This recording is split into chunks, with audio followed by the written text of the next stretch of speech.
You've got a killer on your team. Your top sales rep, he's out there closing deals left and right, bringing in massive revenue and leaving the rest of the team in the dust. So what's the next logical step to take when you need a sales manager?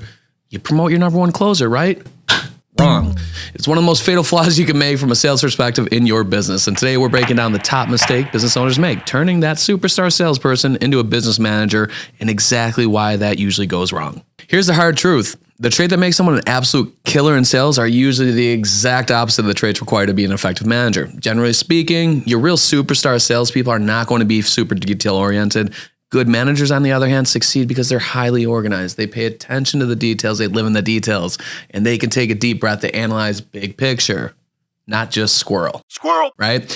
These are administrative, big picture tasks that most salespeople usually aren't great at doing, and frankly, they don't even like doing them. You don't want to take your best performer out of the field and put them into a management role if they simply aren't suited for it.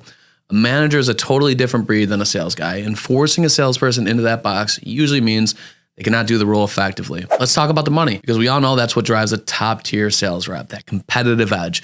If you have a superstar who's absolutely crushing it and making a ton of money, asking them to move into a managerial position usually means they're going to take a pay cut, or you're going to overpay for the position. Think about what your compensation plan is going to look like as a sales manager. If that new manager does their job perfectly and builds up a high-performing sales team of 5 to 9 to 15 people, those individual reps are probably going to out-earn the manager.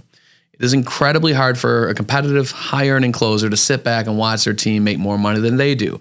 And that dynamic will inevitably cause resentment. Or again, you'll end up overpaying just to compensate them.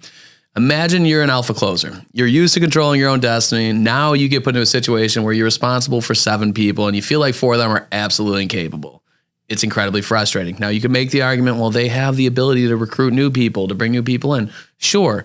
But again, top tier sales talent don't necessarily want to do that. They are intrinsically motivated by kill what you eat. I'm going to go out here, do the best job that I can, and I'm going to bear all the fruit because of it. So they want to move fast. They want to close deals. They don't want to babysit underperformers, track CRM data, get you your reports. When they're forced to rely on a whole team's performance just to hit their own compensation levels, it drives them crazy, especially when they're probably going to make less than the other salespeople. So because of this, most sales guys ultimately don't even want to be in a management position. And it's incredibly common for a lifelong salesperson to try out management for a few months and then demand to get put back into the sales position. Listen to me, keep your top closers in the field closing. If you need a sales manager, go find someone whose superpower is to be organized, accountable, and to track details.